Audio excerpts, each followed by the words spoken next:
Hello दोस्तों, कैसे आप सभी लोग। स्वागत है आपका अपने मेधावी यूट्यूब चैनल पर। जैसा कि आप लोगों को पता है, आज हम उपस्थित हैं एक नए ज़िले के साथ। भोपाल संभाग के बारे में हम पढ़ रहे हैं और इसी के साथ हमारा जो एक नया ज़िला है आज का, वो है आपका विदिशा जिला। देखिए, जो जिलेवार सीरीज हमारी चल रही है उसकी कुछ विशेषताएँ हैं, है ना। ये आपके पूरे, चाहे वो एमपी के क्वेश्चन कंप्लीट करेंगे, है ना। आप लोगों को इसको बहुत अच्छे से देखें, इसका बेनिफिट ज़्यादा से ज़्यादा उठाएं। चलिए, आज हम देखते हैं विदिशा। विदिशा की क्या जो है स्पेशलिटी है। सबसे पहले बात करते हैं हम, विदिशा जो जिला है वो मालवा का जो है उत्तर पूर्व में स्थित है। ये पूरा मालवा कहलाता है ना, ये जो क्षेत्र है ये पूरा मालवा क्षेत्र कहलाता है, ध्यान रखिएगा, ठीक है ना। ये जो मालवा के कहां पर है, उत्तर पूर्व में स्थित है, ठीक है ना। इसकी विशेषता क्या है कि ये सांस्कृतिक दृष्टि से या पुरातात्विक दृष्टि से तो बहुत महत्वपूर्ण है ही। इसके साथ यहाँ जो है उपजाऊ भूमि के लिए भी जो है यहाँ की जो मिट्टी है बहुत उपजाऊ है, ठीक है ना।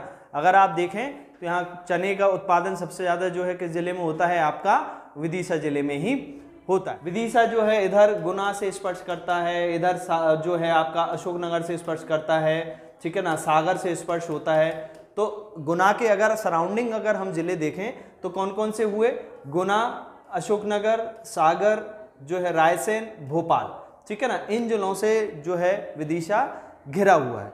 विदिशा में आगे की और बात करें तो विदिशा जो है, इसका नाम अगर देखें तो बेसनगर पहले विदिशा को कहा जाता था। इसके अन्य नाम भी और हम आगे देखेंगे, जानेंगे, ठीक है ना। विदिशा जो है यहाँ से कर्क रेखा होकर गुजरती है, एक महत्वपूर्ण रेखा गुजरती है, कर्क रेखा। तो भोपाल संभाग एकमात्र ऐसा संभाग है जिसके सभी जिलों से कर्क रेखा होकर गुजरती है। कर्क रेखा राजगढ़ से, भोपाल से, सीहोर से, रायसेन से और विदिशा से, पांचों डिस्ट्रिक्ट से होकर कर्क रेखा गुजरती है, ठीक। विदिशा के कुछ अन्य नाम देखने को मिलते हैं, जिनमें देखें भिलसा या बेसनगर, ठीक है ना। भिलसा एक नाम देखने को मिलता है, बेसनगर नाम देखो, भद्रावती एक नाम देखने को मिलता है, दशार्ण ये बहुत प्रचलित नाम है और कई बार पेपरों में आ चुका है, दशार्ण। इसके बाद हम देखते हैं महामालिस्तान जो है विदिशा का एक नाम है। इसके बाद आलमगीरपुर, आलमगीर जो नाम है वो आपको जो है औरंगजेब ने दिया था। तो आप लोगों को पता होगा औरंगजेब का एक नाम आलमगीर भी था। तो विदिशा का जो आलमगीर नाम है वो किसने दिया था, औरंगजेब ने।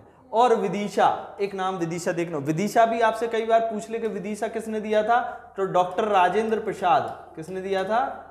जैसे मध्य प्रदेश को मध्य प्रदेश नाम किसने दिया, हमारे जवाहरलाल नेहरू ने, वैसे ही डॉक्टर राजेंद्र प्रसाद ने विदिशा को भी विदिशा नाम दिया। या बेसनगर, इसको बेत्रवती या बेस नदी के किनारे होने पर इसका हम क्या नाम बोलते हैं, विदिशा बोलते हैं। इसका क्षेत्रफल जो कि महत्वपूर्ण नहीं है, क्वेश्चन में पेपर में नहीं आएगा, याद रखने की जरूरत नहीं है, लेकिन इसका क्षेत्रफल 7371 वर्ग किलोमीटर है। जन घनत्व जो है आपका 198 व्यक्ति पर किलोमीटर स्क्वायर है। इसके बाद यहाँ पर जो है साक्षरता 70% है, 70.53% है, जो कि साक्षरता के स्थान पर मध्य प्रदेश का 22वां जिला है। विदिशा जो है साक्षरता के स्थान पर कौन सा है, मध्य प्रदेश का 22वां जिला है, ठीक है ना। इसके बाद विधानसभा सीटें यहाँ पर 5 हैं। तहसील जो है वो है इसकी 10 तहसील हैं। विदिशा की कितनी तहसील हैं, 10 तहसील हैं। विदिशा जो है बेतवा या बेत्रवती नदी के किनारे पर है, ठीक है। कौन सी नदी कर, बेत्रवती, या इसकी सहायक नदी है वेस नदी, ठीक है ना। कौन सी नदी है बेत्रवती की सहायक नदी, बेस नदी। अगर आपको पेपर में आ जाए कि विदिशा किस नदी के तट पर है, तो अगर बेस नदी आए तो आपको ये लगाना है, बेत्रवती आए तो ये लगाना है, अगर ये दोनों ना आए तो बेतवा आंसर आपको लगाना है, ठीक है ना। इसको आप ध्यान रखिएगा। चलिए आगे देखते हैं। सबसे पहले हम देखते हैं इसमें गरुड़ स्तंभ। गरुड़ स्तंभ जो है आपने पहले भी सुना होगा, गरुड़ स्तंभ के बारे में, महत्वपूर्ण स्थल है। यह जो गरुड़ स्तंभ है ये भागवत धर्म से संबंधित है। किस धर्म से है, भागवत धर्म से संबंधित है। यहाँ पर ये गरुड़ स्तंभ बनवाया किसने गया, तो हेलियोडोरस ने। किसने बनवाया, हेलियोडोरस एक दार्शनिक थे, ठीक है, राजदूत थे, जो यवन शासक, यूनान शासक के एंटियोकस जो थे उनके कौन थे, राजदूत थे। ये जो पहले जो हेलियोडोरस थे वो किस धर्म से संबंधित रखते थे, यवन थे, है ना, ये यवन थे। और जब यहाँ पर विदिशा आए तब यहाँ पर भागभद्र का शासन था, ठीक है ना। किसका शासन था, भागभद्र का शासन था।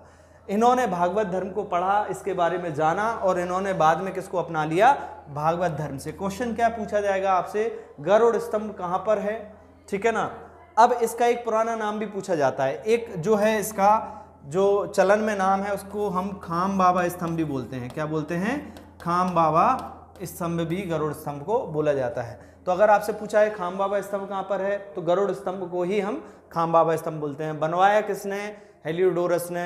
हेलियोडोरस कब आए थे? तो भागवत के समय पर आए थे।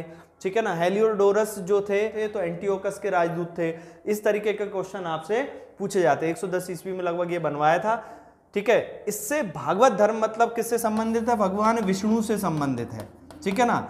इससे ये मिलता है, इससे ये साक्ष्य मिलते हैं कि जो हमारे हेलियोडोरस थे, हेलियोडोरस को महाभारत के बारे में जानकारी थी। किसके बारे में?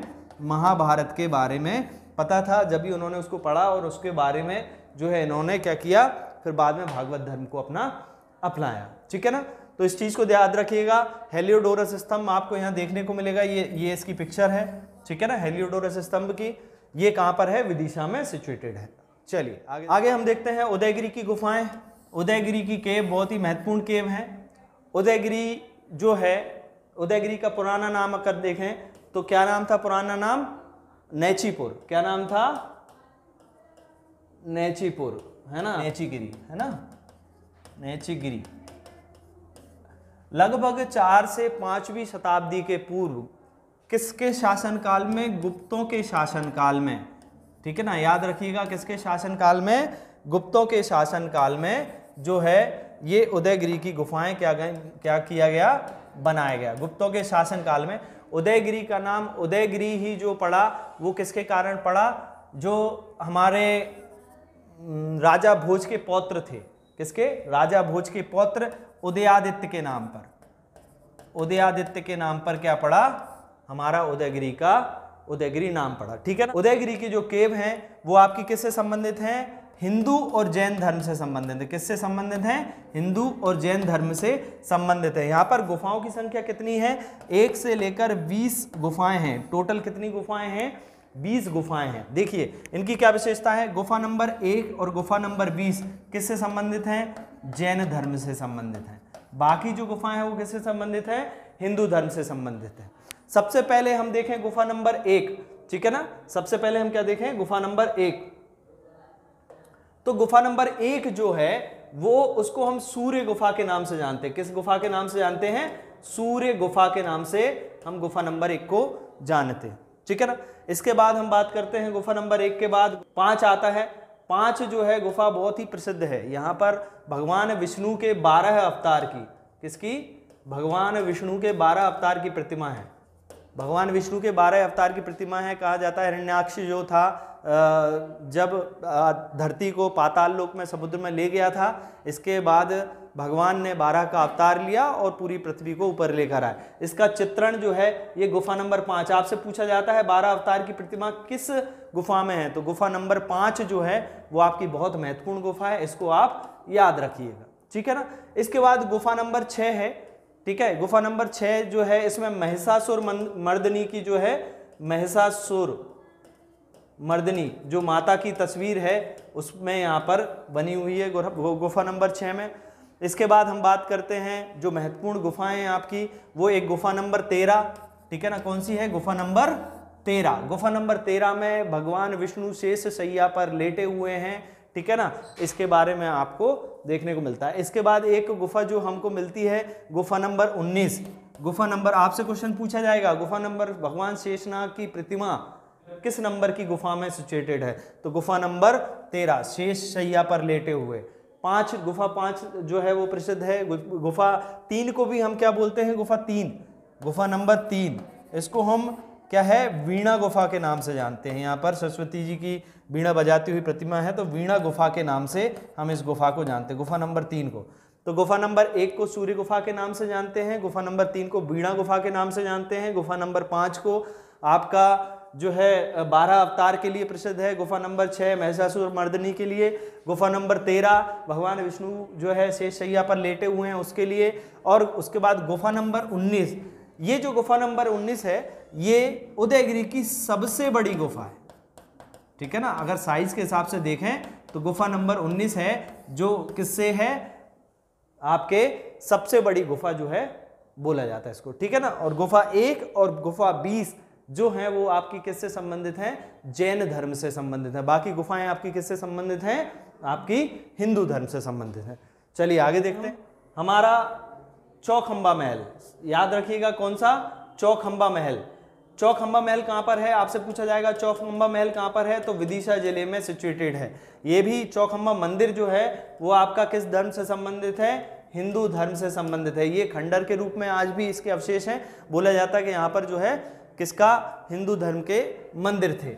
इसके बाद आपका अठखंबा महल है। देखिए चौखंबा और अठखंबा दोनों ही विदिशा में हैं, याद रखिएगा। इसके पहले भी हमने पढ़ा था, राजगढ़ में कौन सा है, राजगढ़ में, ठीक है ना, राजगढ़ में है 16 खंबा। क्या है राजगढ़ में, 16 खंबा। और सीहोर में भी एक उपस्थित है, सीहोर में, सीहोर का उसमें क्या है आपका जो है 12 खंबा। 12 खंबा कहाँ पर है, सीहोर में। तो सबसे ज़्यादा जो है बड़ा 16 खंबा कहाँ पर है, राजगढ़ में, सीहोर में 12 खंबा और विदिशा में चौखंबा और अठखंबा। तो लगभग हमारे 1700 ईस्वी के समथिंग में, 1737 के समथिंग में हमारे मोहम्मद दिलेर खान ने, किसने, खान साहब ने ये जो है कुरवाई के किले का निर्माण करवाया था। ये जो है दोस्त मोहम्मद खान के चचेरे भाई थे। किसके थे, दोस्त मोहम्मद खान। दोस्त मोहम्मद खान जिन्होंने भोपाल में इस्लाम नगर बसाया, भोपाल नगर की स्थापना की, ठीक है ना।